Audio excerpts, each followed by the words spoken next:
Manager and Estate Sommelier at Peller Estates. And I am very, very happy today to have Katie Dickinson here, our winemaker, because we are very, very excited about an upcoming release of what we've been waiting for a long time, and that's our 2010 A-Level Reds. So we're going to taste today our Merlot, our Cab Franc, and our Cab Sauv 2010.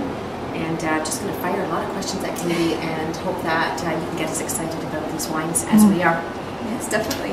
And I am excited. 2010 was an excellent vintage, and I think there has been a lot of discussion about that. And obviously our Private Reserve Series wines that came out earlier this year showcased a little bit of what 2010 was like, but an excellent growing season, and Niagara, a lucky harvest season. So great temperatures at harvest, allowing us to hang the fruit a little bit longer and pick when we wanted to, and not under the pressure of rain or what have you. So these are the 2010 Andrew Peller Signature Series wines. Well, the first one we've been able to have a sneak peek of, and we brought it in for this weekend, and it's the Merlot. And we decanted it in the estate room on Saturday, and I moseyed on up just to have a taste, and absolutely was blown away. There was chocolate and cocoa, and it hit from the front of the palate to the back of the palate, and it was just like, wow. And then I went downstairs, and it was still in my mouth, and I'm thinking, oh gosh, I have to have my staff taste it. Why? What happened? The 2010 Merlot, as you say, a great amount of fruit and chocolate on the nose, and I think that that's what we're seeing with concentration of flavor in the fruit. So the berries were ripe, not just with respect to sugar, but also flavor. And we were careful with our Haut Regime when we actually put the wine to barrel, just being conscious of the fact that we didn't want to lose that fruit. Sometimes in a big vintage there's a tendency to slap a whole lot of new oak at it, or American oak, or something with a lot of impact, but we really wanted that fruit to come through along with those kind of secondary characteristics that you mentioned. So that's what we're getting with the 2010. But crazy tannin. Yeah, it's a big wine. It is. It's quite a large wine. It's got lots of structure. I think the ageability for this wine is quite significant, and in comparison actually to the Cab Sauv and the Cab Franc, the tannins are quite firm, they're quite present, and I think decanting is a good idea, especially when you're drinking them young, but there's a lot of life left in the Merlot for sure. Amazing cellar candy. A lot of heat too. I think a little bit of the alcohol coming, but in a nice, really kind of pleasant way. It's like not overpowering.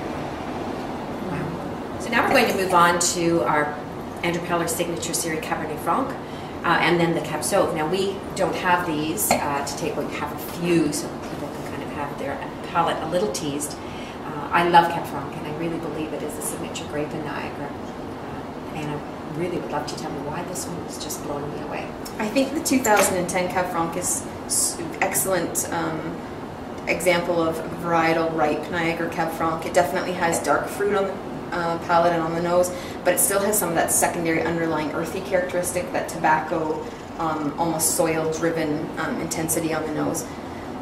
But the 2010 Cab Franc is a little bit rustic. It's got a bit of mix of American and French oak. I was just going to ask about that. And do you do that on purpose because of that Cab Franc? Yeah, and taking a little bit of, taking advantage of some of that structure that we get from the American oak, but also wanting to keep our tannins fine and soft with respect to the Haut Regime. So being careful with that, but not afraid to give it a little bit of strength. Great nose, absolutely. The 2010 Cabernet Sauvignon is quite an elegant wine. I think it's not as tight, it's actually a bit more available for considering its age, but the tannins are quite soft and silky. As you mentioned, there's a lot of, it's true varietal expression. I think all three of these wines, we're really trying to showcase the variety. That's why we do single varietal, and I think they each kind of live up to their expectation, and it gives you that sort of rich dark fruit, blackberry on the nose, and then a little bit of smoke, a little bit of interest from the berry as well. Smoke, that's awesome. And just look at the color. I mean, it's just coating that glass.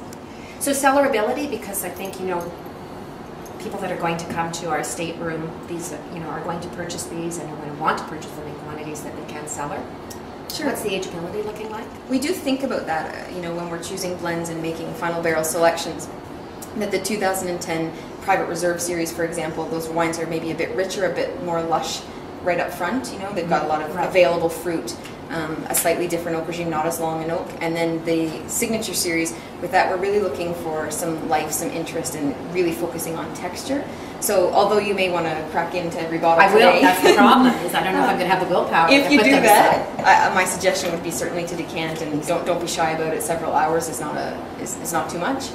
This is the kind of bottle that if you open it today, try it tomorrow, probably show itself and be quite available. But from a cellaring potential, I think 2012, there's enough tannin there to support the weight of the wines. Yes, they were riper, so obviously you've got a bit more alcohol, but I think you'd be looking at, you know, easily 5-10 years cellaring potential. Oh, that's awesome. That's awesome. So to wrap things up, first I want to thank Katie for taking time out of the harvest to come and help talk about these amazing wines that we are so excited to release. And in fact, we are going to have our pickup party. It's going to be November 24th and 25th. And we expect these to go very quickly because they are amazing. So please make sure that you come and make Peller Estates part of your trip on the 24th and 25th of November. And the wait is finally over for the 2010. We've been holding on to them for so long. Oh my gosh, exciting. Thanks, Katie. No problem. It's my pleasure.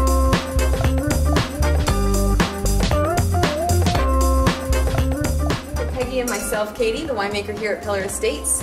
Cheers to the 2010 release, and we hope to see you on November 24th.